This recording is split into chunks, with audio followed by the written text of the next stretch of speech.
Hey, fourth graders, welcome to Unit 7, Lesson 7. Today we're going to be practicing the important skill of problem solving. This means we'll be working with mixed, which means you could be multiplying, dividing, adding, or even subtracting, going back in time. One-step and two-step problems. Let's take a look at this one.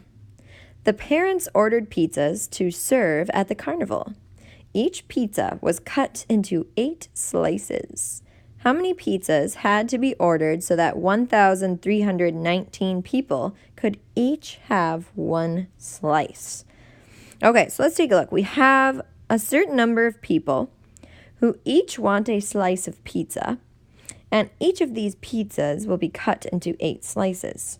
So I need to figure out how many pizzas will be ordered in order to serve everyone. It sounds like I could divide the number of people by 8 slices, and that would give me the number of pizzas that I would need to provide everyone with food. So let's get that problem started. So I have 1,319 people coming to this carnival. I'm going to divide that by 8 because that's how many slices come in one pizza. By doing this, I'll be able to figure out how many pizzas I need. So 8 does not go into 1, so I'll put up a 0. 8 does go into 13, and it goes in there only one time. 8 times 1 is 8. Subtract 13 minus 8 gives me 5. Bring down the next number, 1, to make 51. 8 goes into 51. Let's see. 8 times 7 is 56, so 8 times 6 is the closest I can get without going overboard. 8 times 6 is 48. I will subtract that, borrowed a 10 there. 11 minus 8 is 3. 4 minus 4 is 0. Bring down the 9 to create 39. Ooh, 8 times 5 would be perfect, but it's overboard. So 8 times 4 is the closest I can get. 8 times 4 is 32. When I subtract 39 minus 32, that gives me a remainder of 7. So there's no numbers to bring down. Now, I can't tell these parents that, okay, you need to order 164 remainder 7 pizzas. Well, that doesn't make sense. That means that there are still 7 people that wouldn't receive a pizza or a slice. So what I would need to do is round up the remainder and tell the parents that they need to order 165 pizzas. So in this case, it required one step, and that step was division on this problem. All right, let's check out these other mixed one step. It says, to advertise the carnival, students decorated 4 hallway bulletin boards. They started with 2,025 pieces of colored paper. When they finished, they had 9 pieces left. How many pieces of paper did they use? Well, this is a simple subtraction problem. So they start with this many. They have 9 pieces left. How many did they use? So the easiest way to solve this is to take 2,025, the number of pieces they started with, subtract how many they have left, and then I'll figure out how much they used. So I can't do 5 minus 9, so I have to borrow from next door. So that becomes 15. 15 minus 9 is 6. 1 minus nothing is 1. 0 minus nothing is 0. And then 2 minus nothing is 2. So this was a simple subtraction problem. And that means that they used 2,016 pieces of paper. So let's take a look at the next one. Notice I'm just solving these problems, so AKA problem solving. 2 students from each 4th and 5th grade class were on the planning committee. If Jackson School has 14 4th and 5th grade classes in all, how many students planned the carnival?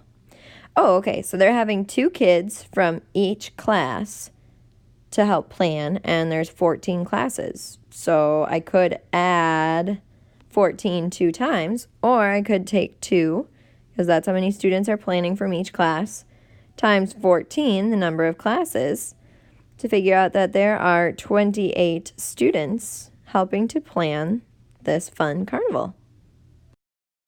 Now we're moving on to mixed problem solving still, but this time there will be 2 steps involved.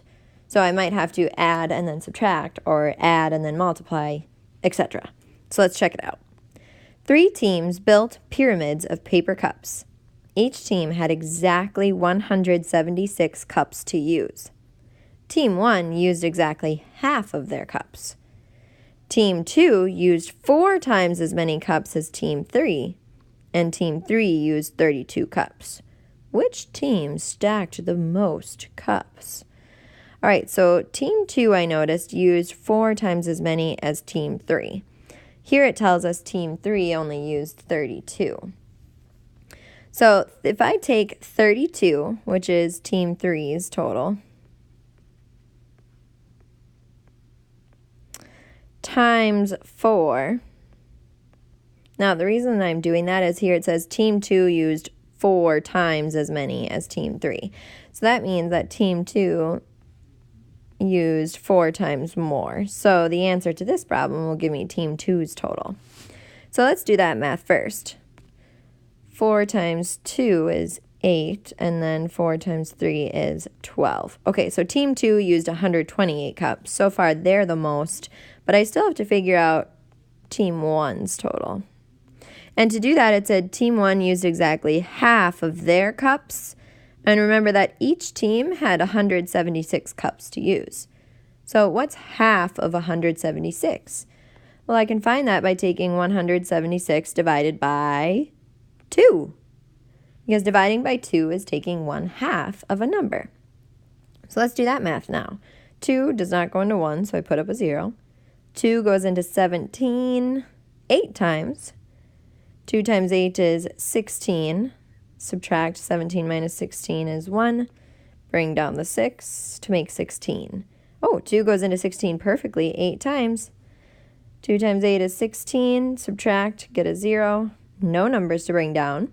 So Team 1 used 88 cups then. The question asked us here, which team stacked the most cups? Well, Team 3 only had 32. Team 2 had 128, and Team 1 had 88. So the largest number goes to Team 2. Team 2 stacked the most. So as you can see, these two-step problems are a mix of 2 different operations. Let's take a look at this one.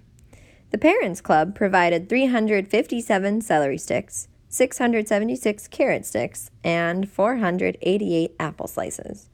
If each student took 3 snack pieces, how many students got a snack? All right, so first I'm going to need to total up the snacks. So in order to do that, I'm going to need to add.